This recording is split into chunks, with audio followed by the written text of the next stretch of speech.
Welcome, everybody. Who's here for the first time in one of our gatherings? If you're here for the first time in Zoom or in LinkedIn, please let us know that it's your first time gathering in one of these sessions with us.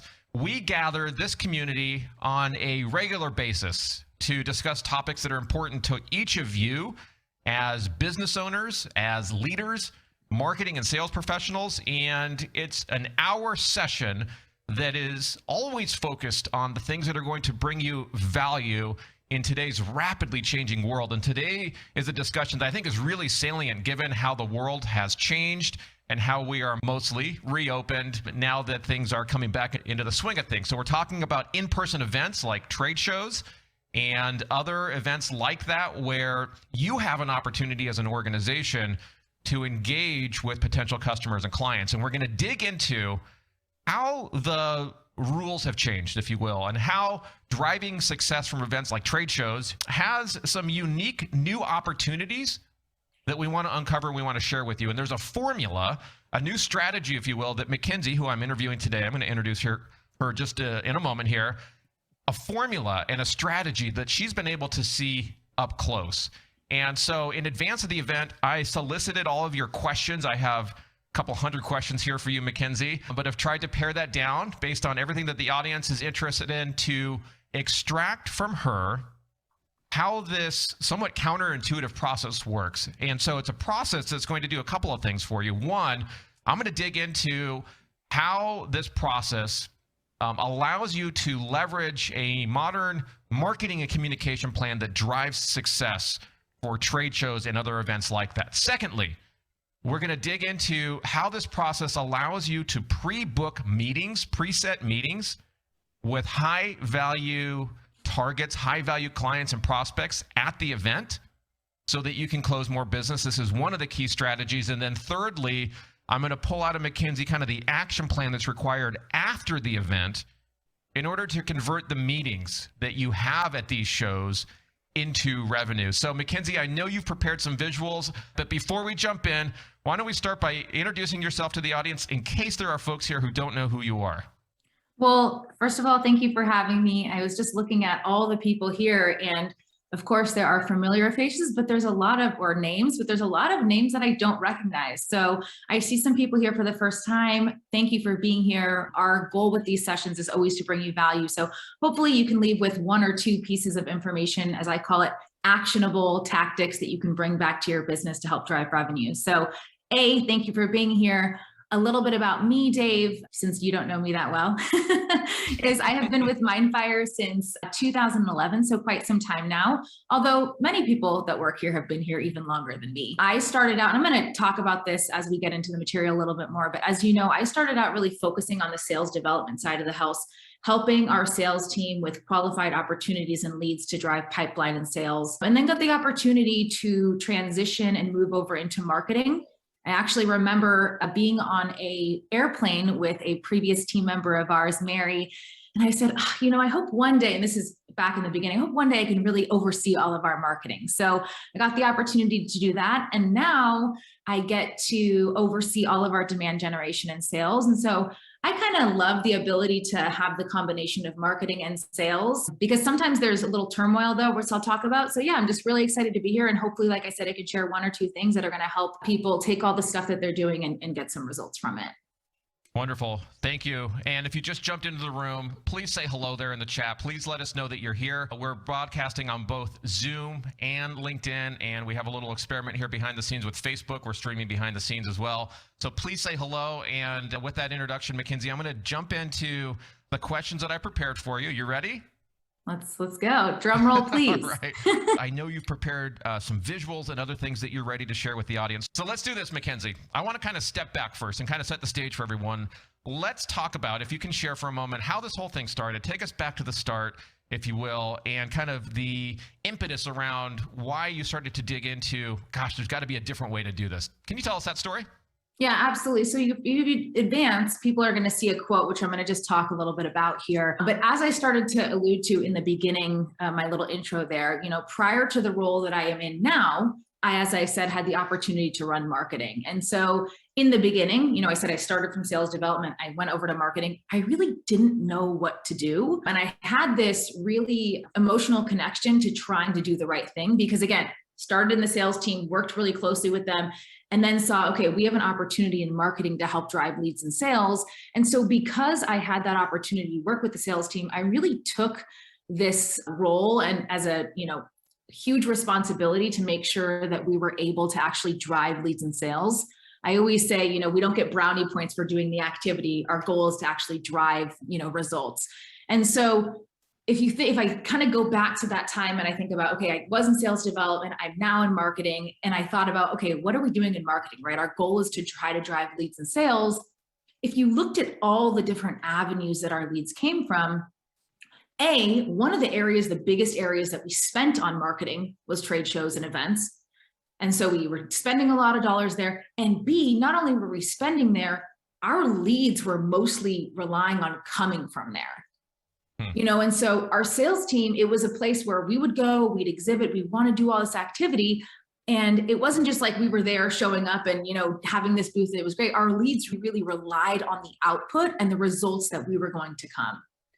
And so I take myself back there and you have to say, okay, I came from sales development, I'm into marketing. I know that we're spending the most marketing budget on trade show and events, and we're really relying on results. And so it was something where I felt really connected to trying to, drive the biggest results. And I think if anyone here has ever ran an exhibit booth, and Dave, about this, there are so many things to do. It's mostly centralized around focused on the aesthetics. So the backdrops, the collateral, right, the carpet, how big is the, pieces under the carpet going to be for the cushion so that your feet aren't sore, and all these different things. And so as I looked around at what other people were doing, because again, I was new to this, I saw everyone focused on driving people to the booth from the aisles. And so I sort of followed suit, right? I was like, okay, I'm going to spend all my attention on all those things I just mentioned. And then I would do a lot of what I call, things that grab attention. And those are shiny objects, right? Giveaways and activities at the booth. And I remember doing themes. If you remember, I think it was a DMA, I want to say in San Diego, but I could be wrong, where it was a whole Halloween theme. DMA. Yeah. And so I really would look around and see what other people are doing and said, okay, I'm going to do that too. And I started pouring our heart and soul into the aesthetics of the booth. And so as I did that, what I realized is that, wait a minute, we do all this work, right? We put all of the aesthetics, this guy's looking at his watch, and we wouldn't get the results that we wanted. So A, we're spending a lot of money.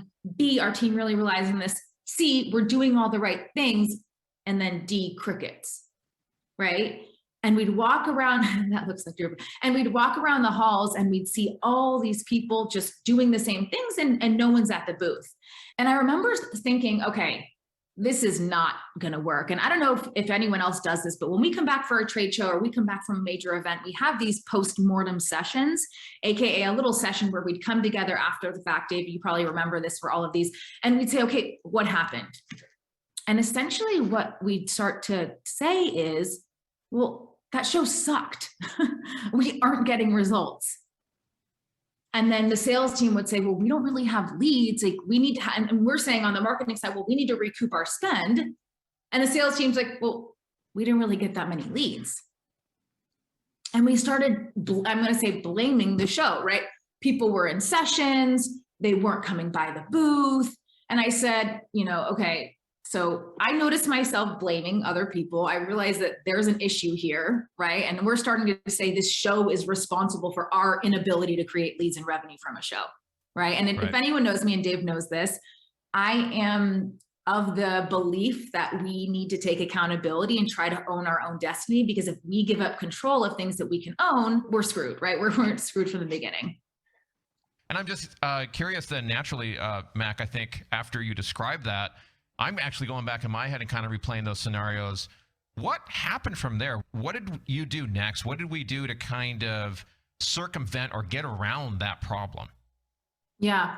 So after complaining for a while and saying X show sucked and blaming all those things, we kind of said, okay, we have to take responsibility. And then we had this, I'm going to call it kind of an aha moment where we're like, okay, wait a second. So we do all this work before the show, we get to the show, and the entire focus of the show is getting people out of, you can see these aisles, and into your booth. Mm-hmm. And you know, my mom always said to me when I was younger, which is you can do something the right way and you can do something the wrong way. And both of those things take the same time.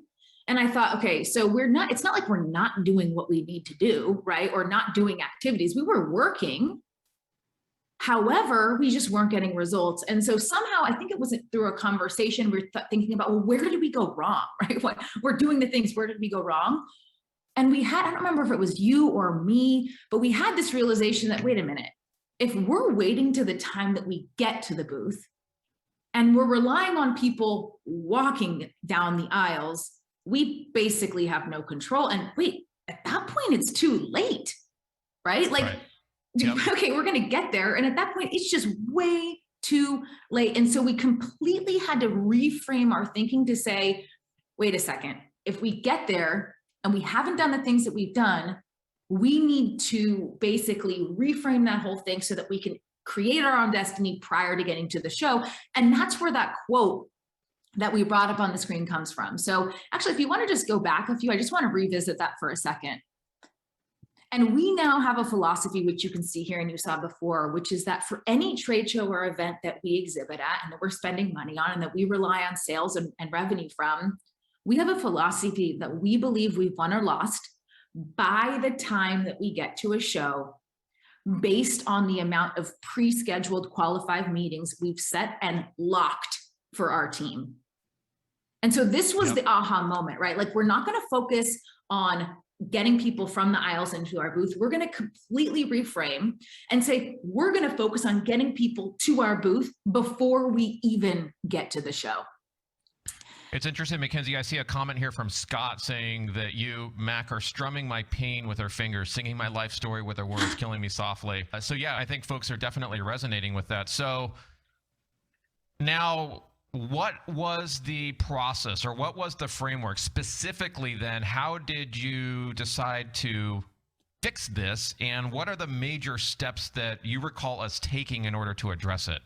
Yep, absolutely. So the overall objective was 4 things that we did and that we continue to do every single show. So again, we have this philosophy, we've come up with this motto that places accountability on us. It gives us the power to control our own destiny. And so the first thing that we did and that everyone needs to do prior to going to a show, which I know people feel like, well, how can we do that if we haven't gone? We don't know how many attendees, again, you need to take back ownership. Number 1 is get really clear on what your goal is. You know that saying, what gets measured gets managed.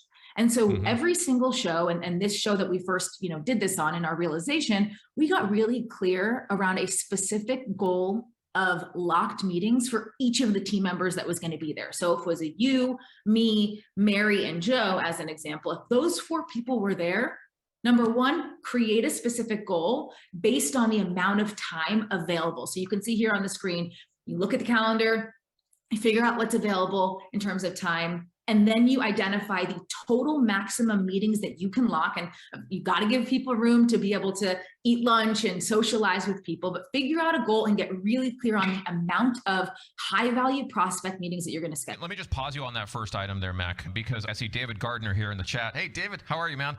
David saying this is brilliant and so simple. And I think that what you're talking about here, Mackenzie, as you're walking through these pieces of the framework, if you will, are things that are probably intuitive to you and first nature perhaps to us now that we've been through it, but it's easy to forget how many companies, many organizations simply don't take the time or haven't thought through the fact that doing this and then working backwards from those numbers can help them accomplish what you're describing, right? So I appreciate you sharing this. Didn't mean to interrupt you. Continue, and kind of what were the major steps that we went through here? Yep. So number 1, we got clear on the goal. You can see how we did that. And then the second thing is, well, how do we actually drive that? And so the second very key piece is that you have to run what we call pre-show marketing plays. So these are a set of programs, communication strategies, and tactics that enable you to A, get in front of people, and B, result in locked meetings. So number 1, figure out your goal. Number 2, run pre-show marketing plays that enable you to drive the quantity of locked meetings that you established in strategy 1. Okay. I see Scott saying this is right on. I've stopped doing trade shows because there's no ROI, when in reality, there's no plan. That's profound. Yes. I also see somebody on LinkedIn. Can you let me know what your name is over there on LinkedIn? The question is, how do you set meetings if you don't have a pre-show list? Mackenzie, I've got that question coming up in a little bit, so let's hold that question, whoever that is on LinkedIn. I'll get Mackenzie to answer that here in a moment. Perfect.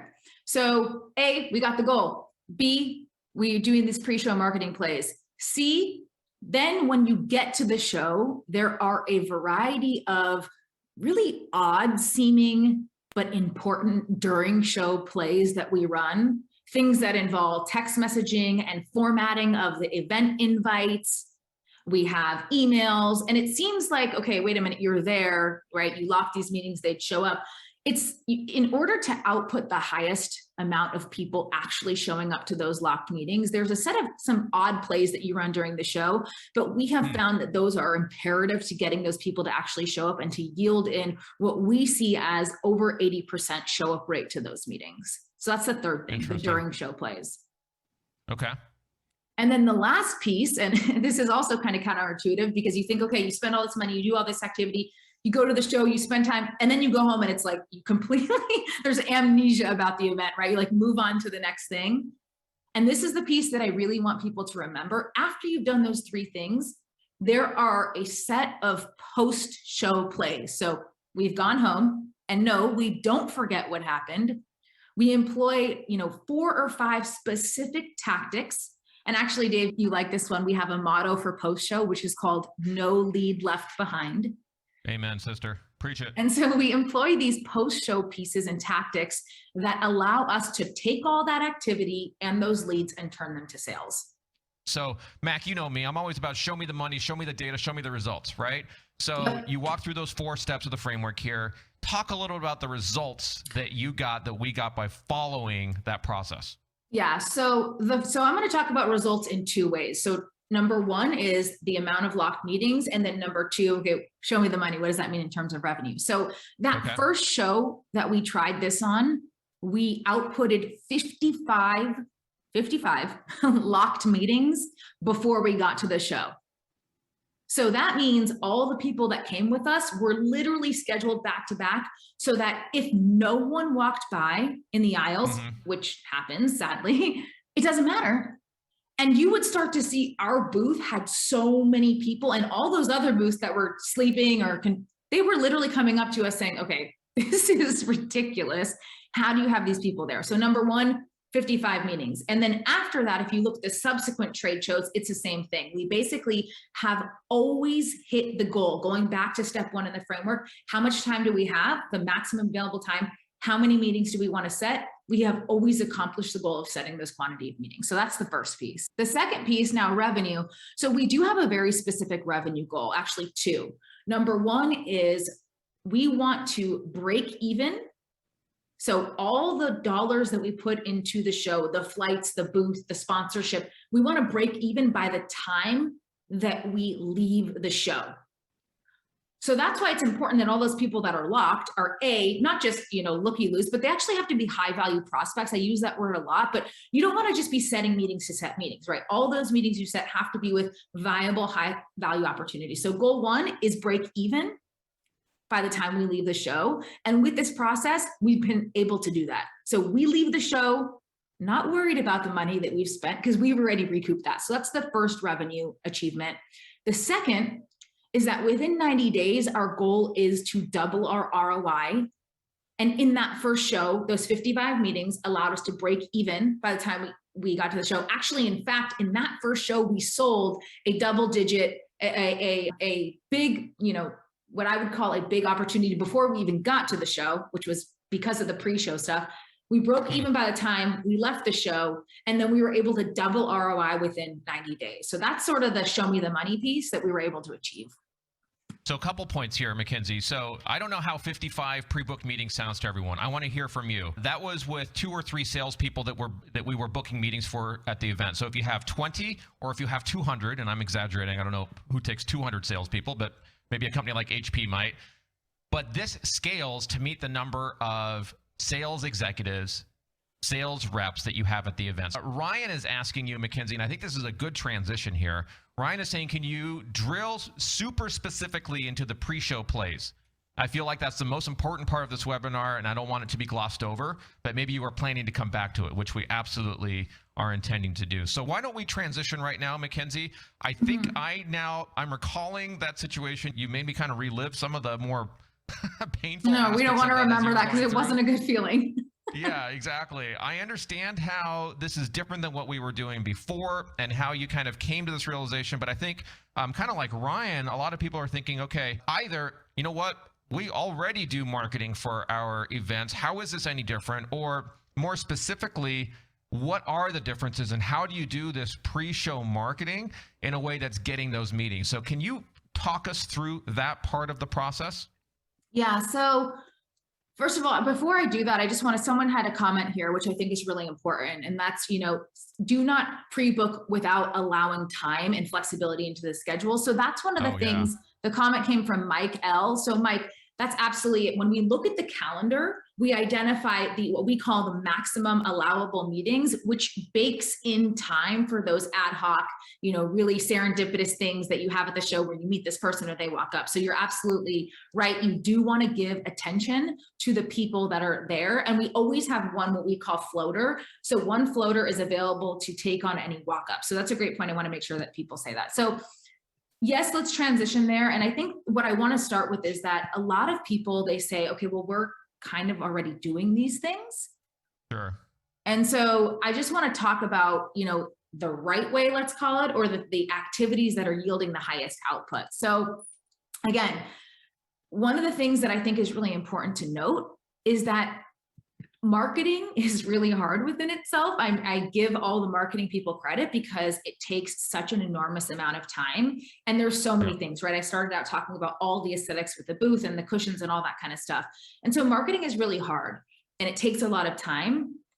And the first thing I would say for the people that say we're doing all this is look at what you're doing and ask yourself this one question.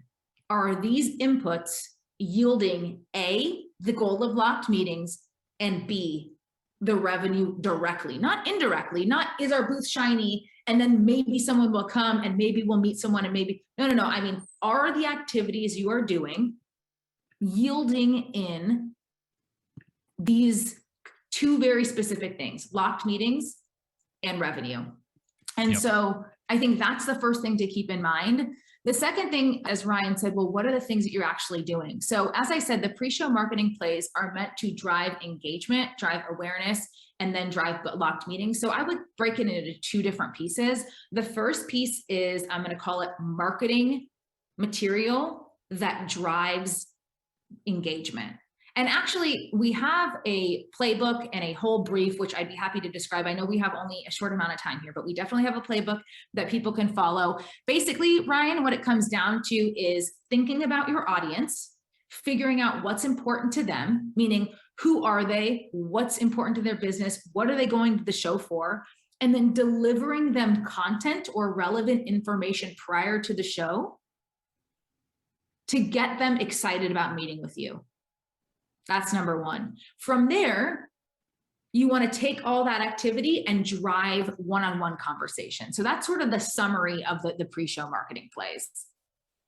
And so, Mackenzie, this playbook that outlines all of these plays, is that something that we want to make available to everyone? I don't mean to put you on the spot, but is that something after the event, if people are interested, can they ask for that? Yes, so that's totally fine. Okay. We call it a playbook or a brief. It has all the steps, all the things we do. And this is a tried and true playbook and brief that we use for every single show. So just let us know if you want that. We're happy to send it over. Obviously, we'll take out all of our stuff so that you can use it as a template to drive your shows. So I think people are getting this, and we're happy to dive into all of these details. Please keep the questions coming. One of the things that I sense that people might be thinking right now as they listen to you talk about this, Mackenzie, is that this sounds like a lot of work, and you mentioned that as well, right? So how can a busy marketing team possibly do all of this on their own? Or if it's a one-person marketing team, how do you make this happen? And what kind of work is required to actually get this done? Can you talk to us about that since you've experienced it firsthand? Yeah. So One of the things I always say is that, and I guess I say a lot of things, is that marketing is its own skill set, just like everything else, just like being a doctor, just like being a lawyer, right? So the first thing is to realize that this stuff doesn't just poof magically happen. And that's important. And that means that as a business owner or as an executive who's figuring out, okay, how are we driving leads and sales? Marketing isn't going to happen by chance, and it's not going to happen by luck. So if I think back into when I started into the marketing position, I remember coming to you, Dave, saying, we need these things that are going to help us be successful. We need the right tools. We need the right content. We need the right people, right? Yep.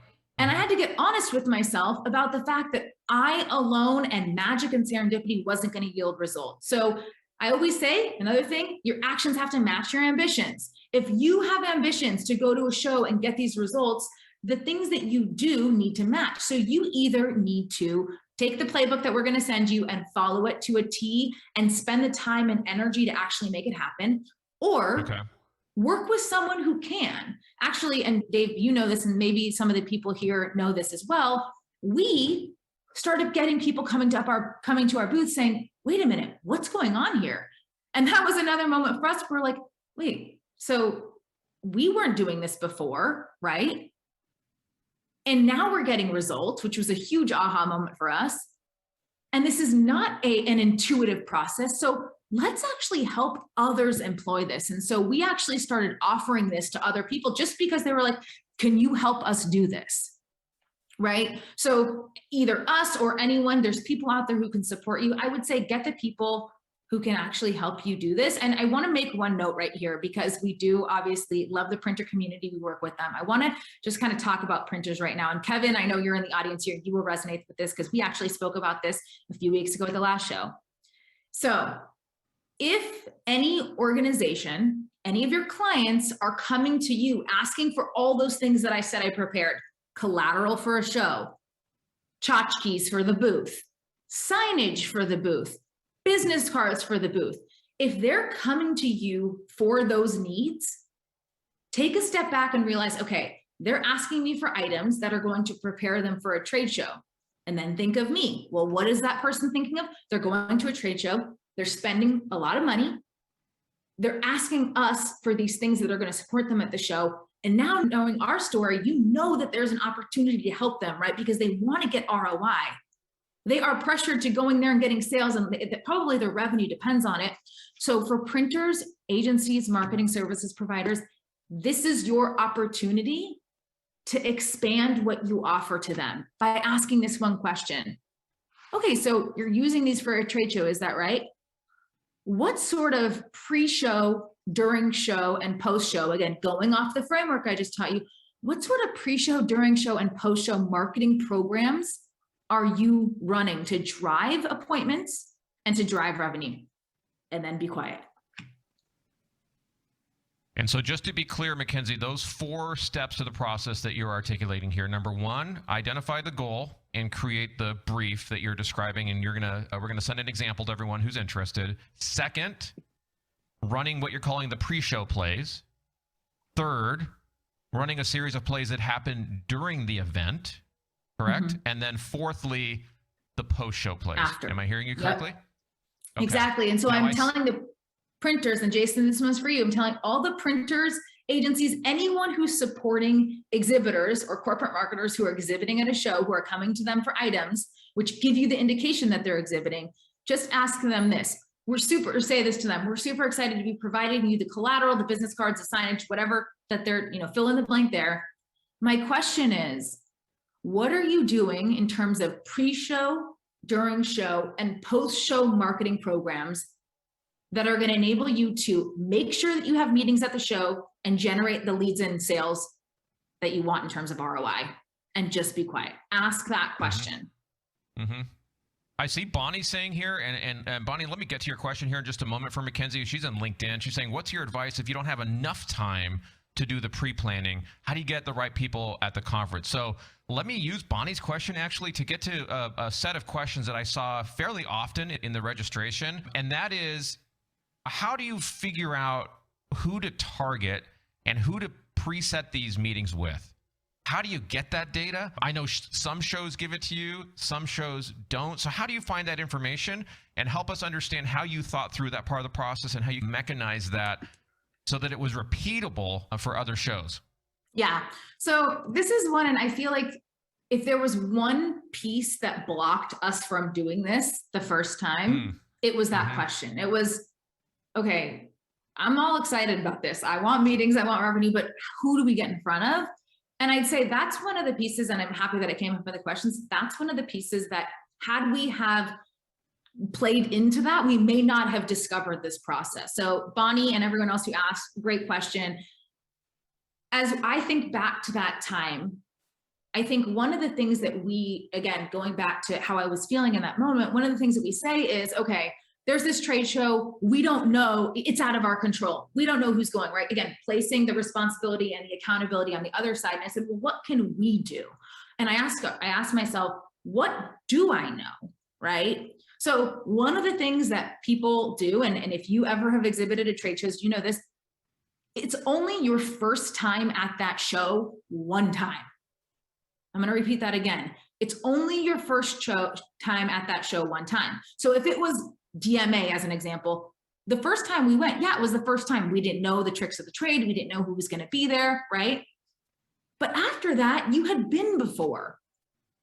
And I know there's a picture in here somewhere, but there's a stack of business cards, right? If you went to a trade show and you didn't come back with a stack of business cards, I just can't. I find that hard to believe. So the first thing I'm going to say is go back to all of the business cards or the leads that you had collected from any previous show, right?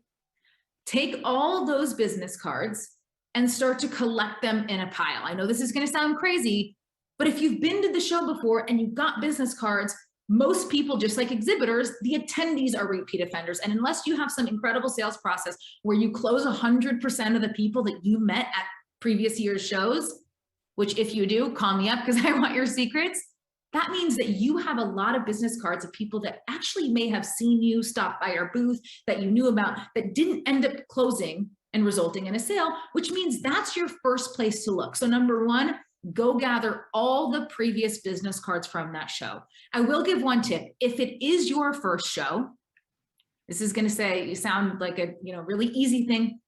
Ask the people who put on the show, hey, is it possible that we get a list of the attendees? If they say no, say, okay, what about just the companies that are coming there? Most of the time, they will provide you some guidance, either in the form of a spreadsheet or a list. And worst case scenario, I'm going to give you my secret tip. When trade show organizations are getting people to exhibit, they typically have a media kit.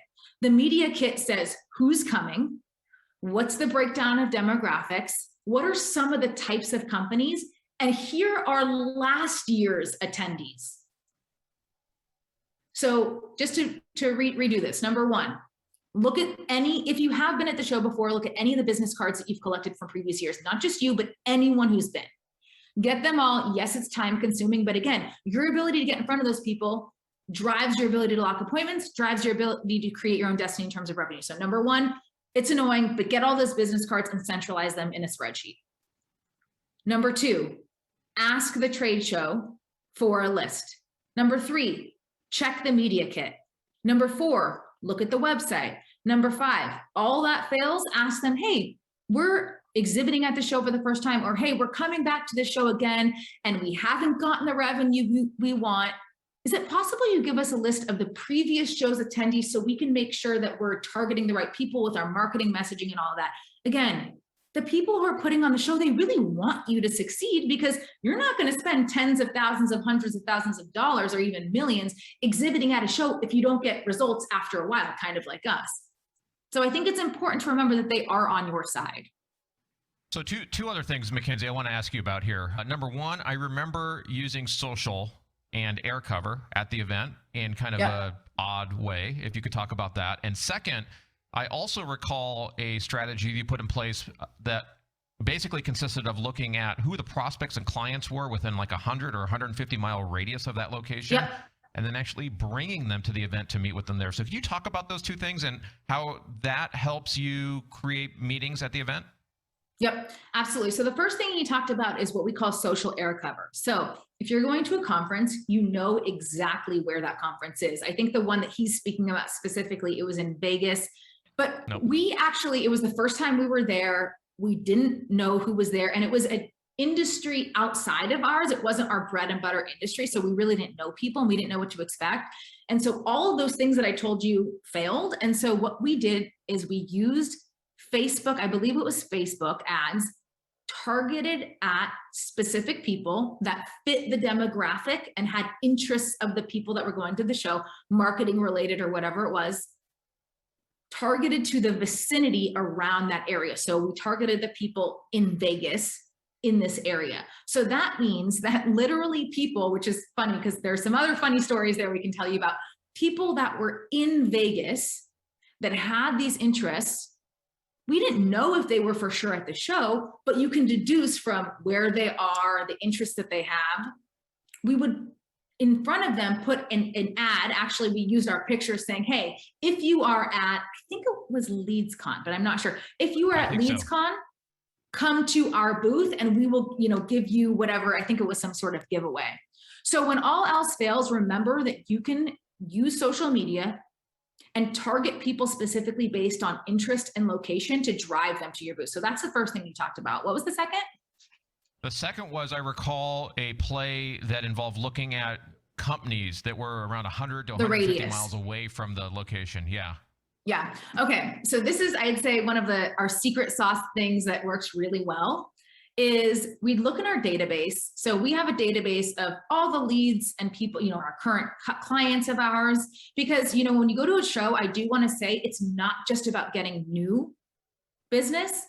It's as equally important to focus on the clients that are there so that you can really strengthen and deepen those relationships, right? The more FaceTime you get with customers, the better. And so what we do, and what we did this first time, and by the way, if you think back, our team thought we were out of our mind. Okay, so this is something that sounds a little bit odd. Yeah.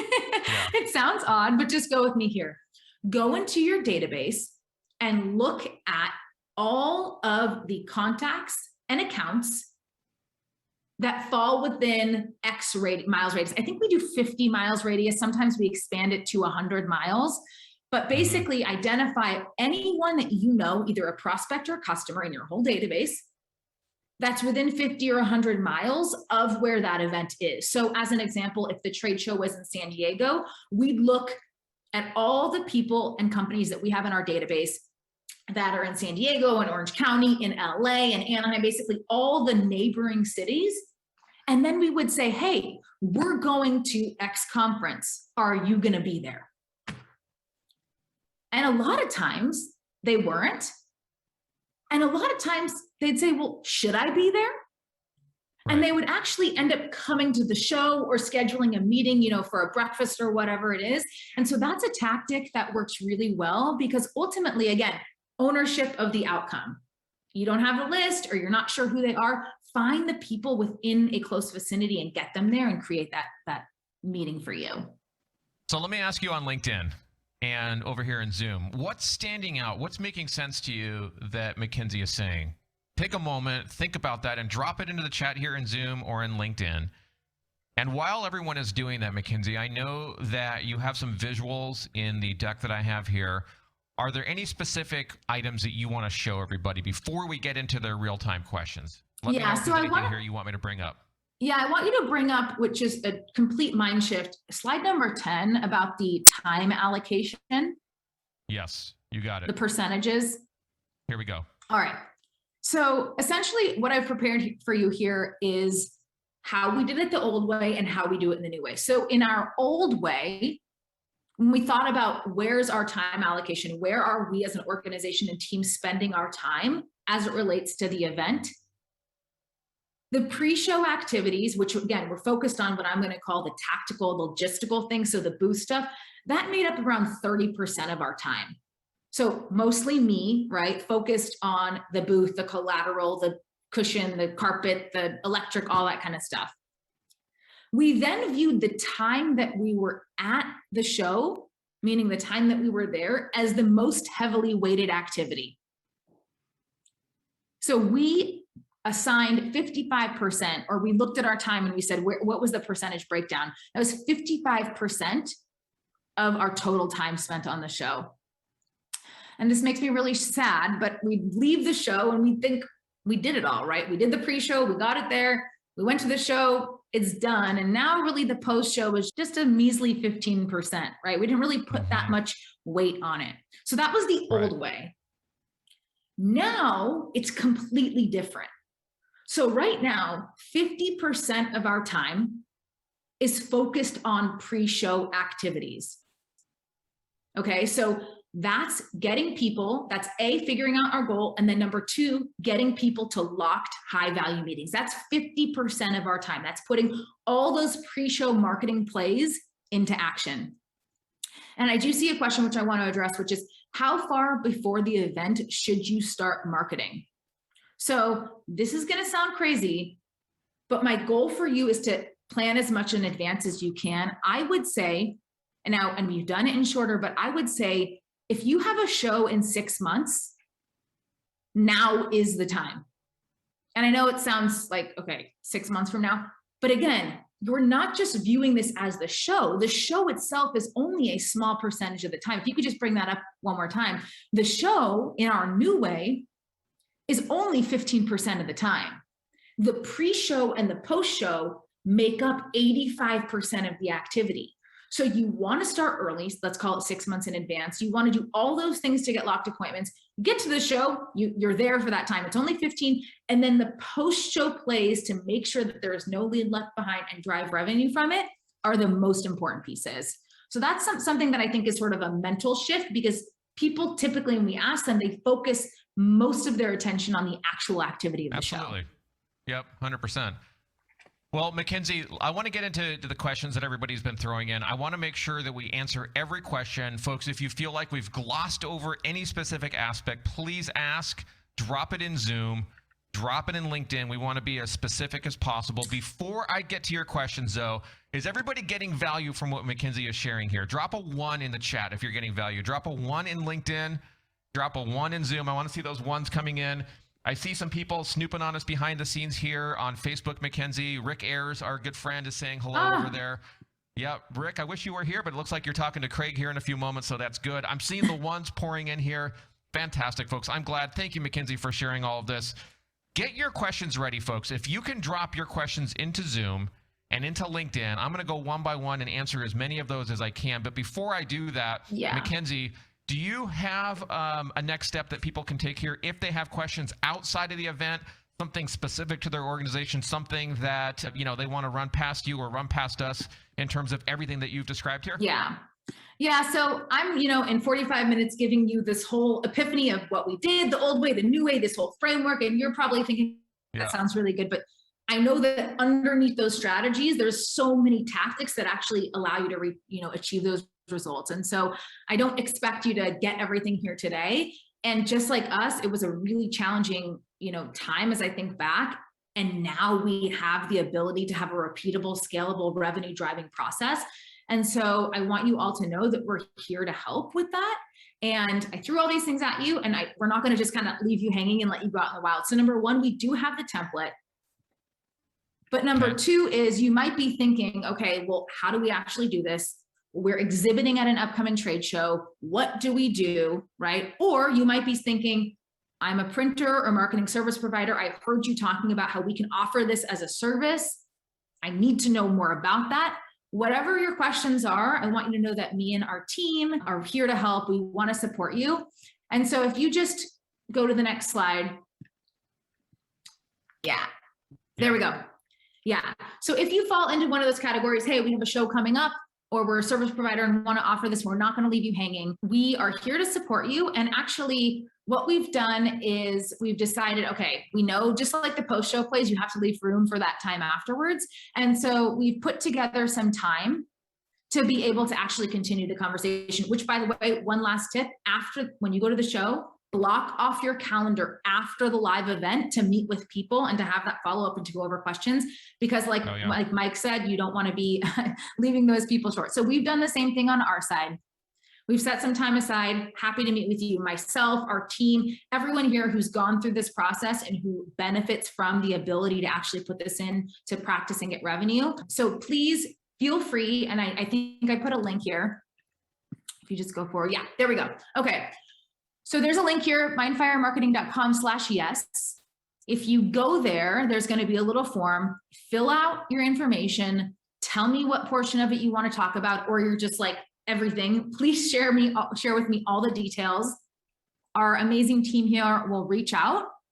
They'll make sure to get time scheduled with me and our team. And again, we're not going to leave you hanging. As someone who personally felt what it was like to not be able to do this correctly and not get the leads and revenue, and now someone on the other end who thankfully has created this repeatable process and framework, we're here to help. Just go to that link, fill it out. Our team will reach out to you.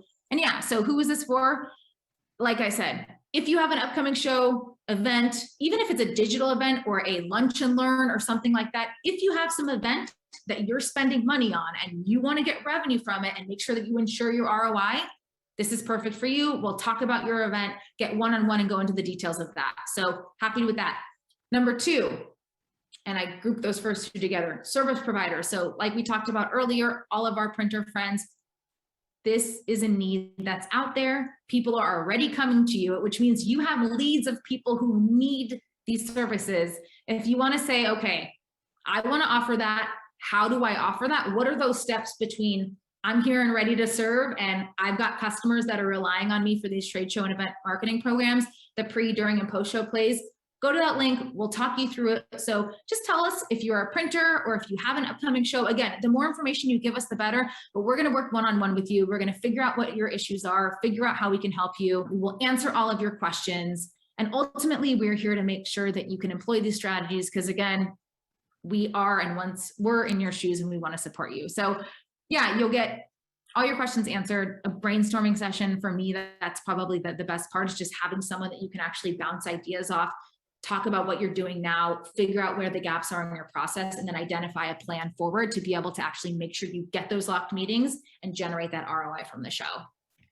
So I think the MindFire team is dropping this URL into Zoom, into LinkedIn, and anywhere else that we're simulcasting right now. So look at that URL or click on it. Yeah, OptiCasting, exactly. So let me go ahead and start taking the questions now, Mackenzie, that have come in, the specific questions. I'm going to start with LinkedIn. And folks over in Zoom, get your questions ready as well, all right? And let's get to as many of them as we can. I'm kind of going in reverse order here. One of the comments from somebody, and LinkedIn doesn't show me the name, but it said, hey, it was great that you shared the percentages of like where you should be spending time, Mackenzie. Too often, there's not a lot of follow-up, as you stated. So absolutely, we have noticed the same. Sandra is saying, hey, there's a free mobile app called CamCard. It's a great way to quickly scan the business cards, like the ones that you had in the snapshot there. Yeah, and add those contacts or export them to Excel or your CRM. That is a good tip there. Let's talk about Bonnie specifically. Bonnie, are you still here? If you're still in LinkedIn, please let me know if you're still here. But Bonnie is the one that had the question, Mackenzie, about what is your advice if you don't have enough time to pre-plan? How do you get the best right people at the conference if you're kind of pressed for time? And I think, Bonnie, you said you have a show coming up here in May, I believe. Yeah, so what would you Bonnie, say? Yeah, so Bonnie, I want to know, okay, what's the show? How many reps are going? What are you spending on it? So personally, I would recommend go to that link that we said, the mindfiremarketing.com/yes. I think it's in the chat, or if it's on LinkedIn, if we could just drop that there too. I mean, it's kind of hard to give you very specific advice without those details. But my first thing is figure out what you're spending. And number one, get really clear on a goal. That's going to help. And then number two, figure out, okay, with that goal in mind, what can I do right now? Meaning start immediately on pre-show marketing plays to drive locked meetings. I think where you're at right now, if you're in a time crunch, again, like I said before, you really need a good 6 months to do this. But if you don't have that time, it doesn't mean you can't do it. It just means you need to get started right now, and you need to start getting in front of the people to lock those meetings. So I would focus on two things right now. Figure out your goal, look at the schedule. How much time do you have? Number two, start to get in front of people so that you can lock those meetings. And like I said, I need a little bit more information about how many team members and all that. So if you just fill out that form, I'll talk with you one-on-one, figure out what your situation is, and kind of go into more of those specifics. Yeah, Bonnie said that the show is the first week of May, so that's coming up quickly. Okay. I think then we need to talk this afternoon. Yeah. All right. I want to know what questions you have here in Zoom. Let's see. I'm going to scan through. There's a lot of comments here in Zoom. David Gardner is saying that what stands out to him is creating the pre-show, during show, and post-show plan and executing around that. Mike is saying that what stands out here today is doing more planning, Mackenzie, and less finger crossing. Absolutely. Yeah, exactly. All our Mike trade show is also saying organizers often will provide past attendees more easily than the existing. Yes? Yep. Absolutely. David Gardner, our good friend here, is saying that, I believe what you're saying here, David, is that you're positioning your company to help customers, and I'm reading what you're saying here, drive revenue through the playbook, including collateral, but most importantly, helping them learn how to book meetings and follow up is a tremendous opportunity. So David, it sounds like that might have sparked a new idea as an additional value-added service that you can add to the mix. You're also saying here it will surely create long-term value with them. So yes, I'm glad to hear you say that. Let me see here. There's a question in the Q&A from Jason. What did you see there? Why don't you go ahead and read it? Yeah, so Jason W., thank you for the question. He says, I love the extreme ownership taken over the process. How do you delegate responsibilities to do all these plays before and during a show? Do you have teams established for this? Okay. Nice. So great question. I love that. And I love that extreme ownership. So the answer is yes. It's going to sound crazy, but we essentially identify a tiger team or a core team of people that are going to make sure to do this sort of guerrilla marketing effort. Typically involves someone in marketing. It involves sales. If you have any sales dev or inside sales reps that typically support the sales process, you want to involve them. Ideally, again, marketing person, sales team, and some sort of inside sales or a sales development rep. But again, if you don't have those people, I don't want that to be an excuse for you. I want you to realize that there's other resources. So like I said earlier, we do provide this as a service. There are other organizations. Some of these printers that are in the room are going to soon be offering this as a service. If you don't have those resources, we're all here to support one another. I'd say find a partner, a team that can support you and have them, as I say, lend an extra set of hands so that you can get this done. So if you have the internal resources, amazing, get the playbook, follow the plays, put it into practice, drive those meetings and revenue. If you don't, again, take ownership, find a partner, someone like us. We can connect you with someone, your printer, your agency, whatever it is. Feel free to just reach out and we can figure out who the best person to support you in is on that. Yeah, I'll add something there to your response to Jason here. But first, let me address Alicia over in LinkedIn asking for the slides and I think the recording. So Alicia, Suzanne Bandemir, who you see there in LinkedIn, is with MindFire. And Suzanne, can you make sure to get Alicia what she needs, follow up with her afterwards? And Alicia, it's good to see you. It's been a while. So Jason, the other thing I would say that I've noticed that Mackenzie does well with her staff and the team that support this whole process is a daily stand-up. And I'm sure you've all heard that, right? You've heard that term daily stand-up before. We employ stand-ups in a lot of different areas within our organization, and they're literally, they should be stand-up meetings where everyone's standing, keeps people from going on too long and rambling. But the daily stand-up is really important, especially leading up to the event. And there's a sequence of activities and an agenda that I've watched Mackenzie and others employ that helps with that extreme ownership and helps keep everybody clear around who's doing what intel is being gathered, because as you know, things change, right? You learn something new, you hear a new attendee's coming, you're able to share that information in real time with others on the team, and that creates a volume of activity and a momentum that really becomes its own force kind of to be reckoned with. So Jason, that would be the other strategy that I would suggest to you as a way to create extreme ownership over the process. So Mac, does that make sense to you? It does. I like that. We're going to coin that, extreme ownership. All right. Use that. Let's see. Jason saying, thank you. I can't wait to see the playbook. This was great. Thanks again. Wonderful. I'm glad you got value from it, Jason. I see Scott also saying, I'd love to get the playbook. And Mark Spears on the MindFire team is going to take that on as well to get you that. So let me ask you all a question. We've got 3 minutes left. If you have any other questions for Mackenzie in Zoom and LinkedIn, please let us know. But I want to ask you all a question. And I kind of asked you this about halfway through, but now I want to know from everybody who is still here, what's the one thing that stood out today that kind of gave you the spark of a new idea? What is the one thing that stood out today in what Mackenzie shared about the framework, the process, how this was uncovered, how she kind of discovered this and the opportunity here? What's the thing that stood out to you? Please give us that feedback. Do it here in Zoom. Give it to us in LinkedIn. I'm going to give you a moment to do that. And I'm going to read a few of those off because I think it's always helpful for everyone to learn from the rest of the community. I see a couple people asking for the playbook. So Arnell saying, I would like to have the playbook as well. That's great. Francois saying, pre-planning the meeting before the trade show. So Francois, that's what stood out to you? Awesome. Jason saying, the fact that the majority of the trade show work is done beforehand. Totally mind blown. But it makes perfect sense. Jason, that's fantastic. Jason, what company are you from? I'm remiss, I don't know. Let me know what company you're from, Jason. Francois, it looks like I got that right. LinkedIn family, I want to know what stood out to you over on LinkedIn. And I'm looking behind me here to see if Facebook is saying anything. Jason, Direct Mail 2.0. Good friends over there, Jason. Appreciate that. And tell Brad I said hi for sure. All right, Mackenzie, do you have any questions for the audience as they're dropping in their comments for us here? I don't, but I do have a request that once you either get the playbook or we talk and you put these into practice, I want to hear how this translates into leads and revenue for your business. I just think, you know, especially now with all the things that are going on, we all kind of have to support one another. And now, yes. I mean, we actually, as you know, Dave, we just went to our first trade show for the first time since 2019, and it was so fun.